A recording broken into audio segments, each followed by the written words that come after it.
Hello tout le monde, j'espère que vous allez bien. Alors aujourd'hui, je vous retrouve pour une vidéo assez différente. J'ai décidé de vous filmer une vidéo où je vais utiliser la technique de faire le contouring et l'highlighting avant le fond de teint, donc au lieu de après le fond de teint. Alors je tiens à préciser que cette technique-là, je l'utilisais il y a 4 ans plus ou moins. Ouais, ça fait déjà 4 ans en fait, c'est passé super vite, je sais même pas comment. Cette technique-là, j'utilisais il y a 4 ans. Quand je venais de commencer en tant que maquilleuse professionnelle. J'ai appris à faire le teint, j'ai été formée dans un salon où on m'a appris à faire le teint avec cette technique-là. Et ma prof qui utilisait cette technique-là avait des résultats genre flawless pour la peau, c'était toujours magnifique. Donc c'est la technique que j'utilisais quand j'avais commencé ma carrière de maquilleuse professionnelle. Et à ce moment-là, je connaissais pas vraiment la technique que j'utilise aujourd'hui, donc la technique où je fais mon fond de teint et ensuite l'highlighting et le contouring. J'avais été formée comme ça, donc automatiquement j'utilisais cette technique-là. Mais au fil du temps, je me suis rendu compte que j'aimais pas trop. Mais après ne pas avoir testé pendant plusieurs années, et je vois tout le temps sur Instagram, YouTube, etc. des make-up artistes hyper connus utiliser encore cette technique-là, et je me dis mais en fait, si j'utilise cette technique-là, c'est qu'elle n'est pas aussi mauvaise que ça. Donc j'ai décidé de redonner une chance. Je vais essayer encore une fois pour voir ce que ça donne, et ça fait plusieurs années que j'ai pas fait, donc dites-vous que j'ai un peu oublié. Donc voilà, continuez à regarder si vous voulez voir si cette technique fonctionne toujours pour moi. Alors je vais d'abord venir appliquer une petite base, c'est très important de toujours utiliser une base avant le maquillage, et je vais utiliser mon huile farcie.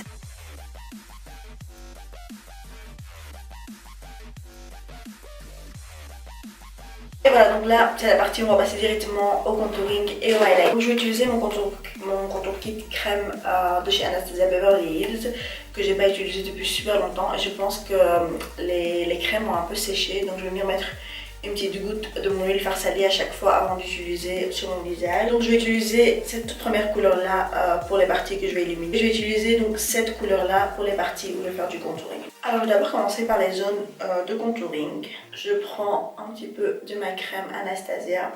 Parti, donc on va venir sculpter le visage comme on sculpte d'habitude avec notre bronzer. Ah, par contre cette couleur là, je crois pas que ça va fonctionner, c'est beaucoup trop clair. Je prends la couleur la plus foncée de la palette. Il faut que vous utilisez une couleur qui a un ton au moins plus foncé que ce que vous utilisez d'habitude pour votre contouring. C'est assez important.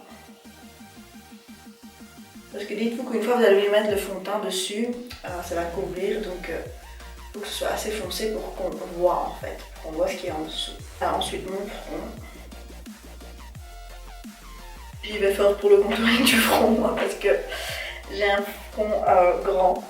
Donc les personnes qui ont des petits fronts vont venir mettre uniquement sur les côtés de votre front et même pas sur le haut. Maintenant, venir sculpter mon menton.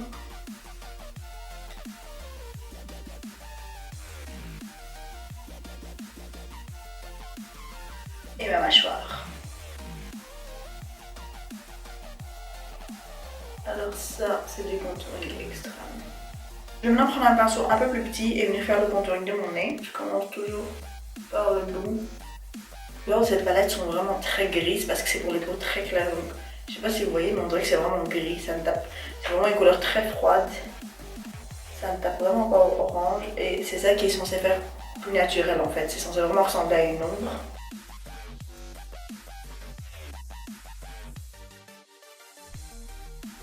Alors c'est assez pour le contouring. Je ressemble à un clown là. Franchement je ressemble à un clown, mais c'est pas grave. Je vais venir maintenant estomper avec mon Beauty Blender. Donc en fait le but c'est de faire venir fondre la matière avec la peau. Comme ça après quand vous allez venir appliquer votre fond de teint par dessus, vous n'avez pas une couche qui est sur votre peau en fait. Vous avez une couche qui est dans votre peau. Et il ne faut pas que ce soit estompé donc à la perfection. Il faut juste faire fondre la matière dans la peau, c'est tout.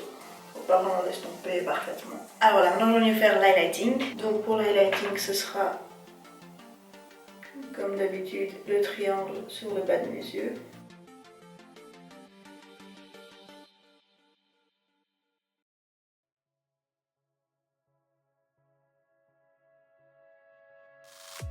Je vais venir faire une petite partie de mon front. Vraiment juste le milieu ici.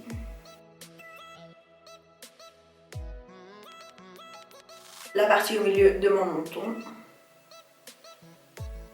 Et je vais venir sculpter le contouring.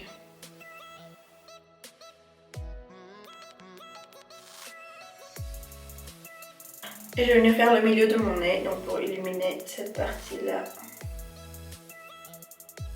Donc pareil qu'avec le contouring, je vais venir estomper pour faire fondre la matière avec ma peau. Encore une fois, ça ne doit pas être estompé à la perfection, vu qu'on va venir passer avec le fond de teint par-dessus.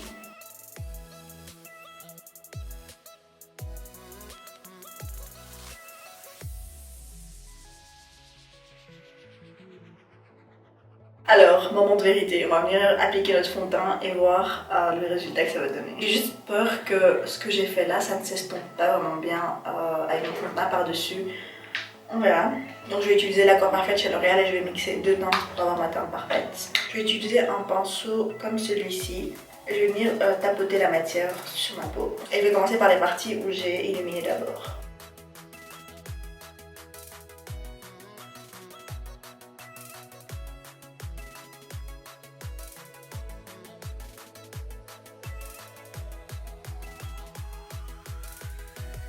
C'est trop bizarre de travailler avec cette technique-là parce que, en fait, au tout début de ma carrière de maquilleuse professionnelle, j'utilisais que cette technique-là et je sais pas comment j'ai fait en fait. Pourquoi j'utilisais pas la technique beaucoup plus facile.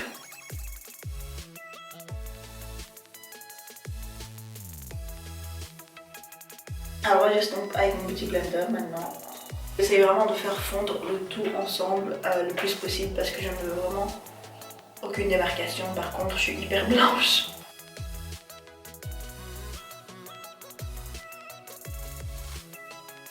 Je vais reprendre mon pinceau avec lequel j'ai appliqué le fond de teint. Je n'ai pas rajouté de fond de teint, il n'y a rien du tout dessus. Il y a vraiment juste l'excès de la tout à l'heure. Je vais venir estomper le tout avec ce pinceau-là. En fait, le but quand vous appliquez votre contouring avant votre fond de teint, c'est de le laisser sécher sur votre peau. Comme ça, il ne bouge plus une fois que vous allez venir appliquer votre fond de teint par-dessus. Parce que si vous le laissez humide et venez appliquer votre fond de teint par-dessus, il va bouger avec votre fond de teint et au final ça va ressembler à rien du tout en fait. Vous aurez fait tout ça pour rien. Le but c'est vraiment de le laisser sécher. J'essaie vraiment, je suis là en train d'estomper depuis 1 heure, mais j'essaie vraiment de faire fondre le tout le plus possible. Je veux vraiment que ça donne un bon résultat. Je veux réussir ce challenge en fait. Et je considère ça comme un challenge parce que ça fait des années que j'ai pas utilisé cette technique là et j'ai même oublié en fait comment vraiment bien faire.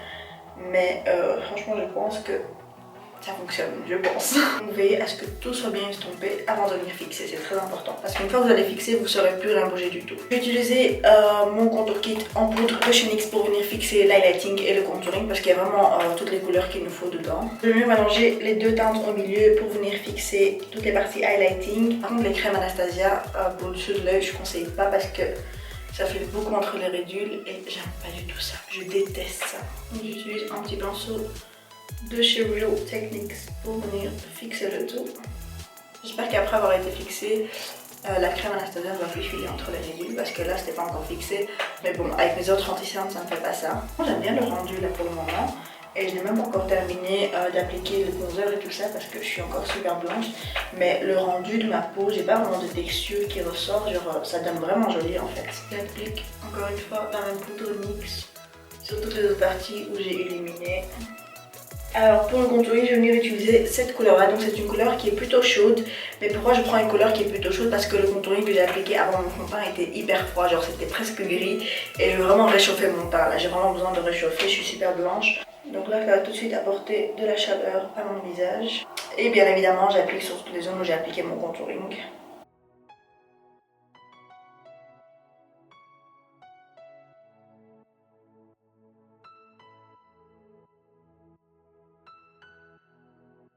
Juste pour être sûr que tout est bien fondu, je vais venir prendre un pinceau propre et venir juste estomper tout ensemble. Il n'y a rien du tout sur mon pinceau. C'est vraiment juste pour être sûr que tout est bien estompé. Franchement, waouh, le rendu sur ma peau, j'adore. Ça me fait une peau super lisse et j'imaginais pas que ça filait entre les ridules, mais là, une fois que c'est fixé, c'est super beau, j'adore. Alors maintenant, on est appliqué un petit peu de blush, j'ai apporté un peu de couleur sur mon visage. Je vais appliquer un petit blush rosé et mat.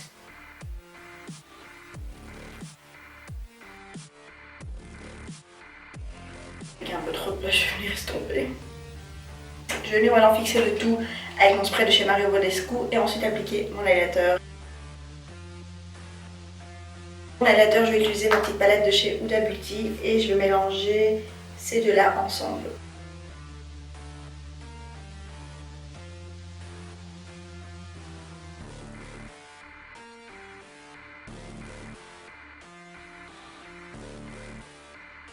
Alors voilà, ce sera tout pour mon visage. Je vais juste aller terminer le maquillage de mes yeux, appliquer un rouge à lèvres et je reviens tout de suite pour vous donner mon avis final. Alors voilà, la vidéo touche à sa fin.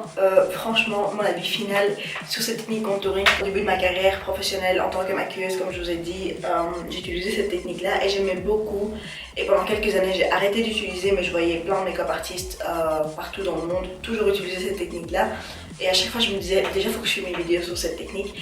Et ensuite, il faut que j'essaye parce que ça fait super longtemps. Et je me rappelais que j'aimais pas trop. Enfin, j'aimais bien cet effet-là, mais je trouvais que ça faisait un peu trop extrême, un peu trop lourd. Mais vous savez quoi, moi parfois j'aime bien ce look là, j'aime bien ce genre de contouring extrême.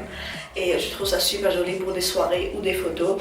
Donc voilà, mon avis final c'est que cette technique je l'aime toujours autant. Et je continuerai de l'utiliser au final parce que franchement ça faisait super longtemps que je l'avais pas fait. Comme je vous ai dit, ça fait plusieurs années. Et j'aime beaucoup en fait. Donc voilà, j'espère vraiment que cette vidéo vous aura plu. Tous les produits que j'ai utilisés sur mon visage, yeux, lèvres, etc. seront tous listés en barre d'infos. Donc voilà, comme d'habitude, likez si vous avez aimé la vidéo. Laissez-moi en commentaire des suggestions de vidéos que vous voulez voir prochainement. Et surtout, abonnez-vous à ma chaîne et cliquez sur la petite cloche qui se trouve juste à côté du bouton s'abonner pour être les premiers avertis une fois que je poste une nouvelle vidéo. A bientôt!